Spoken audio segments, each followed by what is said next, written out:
Hey guys, and welcome back to my channel. In today's video I'll be showing you how to redeem a eBay gift card on eBay. So first you want to find a product that you are going to buy. So if I want to buy this product, I click it and then I can go to buy it now. And depending on this, if you want xcover.com, you just click full protection or no thanks. Just go over it and read it and make sure you're doing everything to your standard. So click proceed to cart,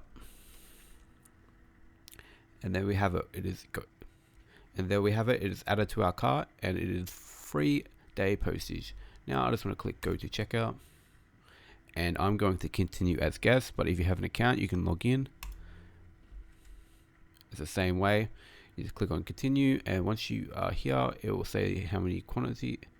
It will say the quantity that you have and the postage, and all you got to do is fill out your information.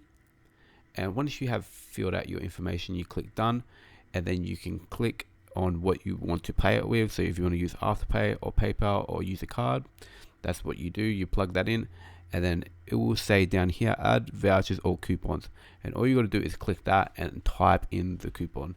So that's it for today's video. If you did enjoy, please hit that thumbs up button and subscribe. Thank you. Peace.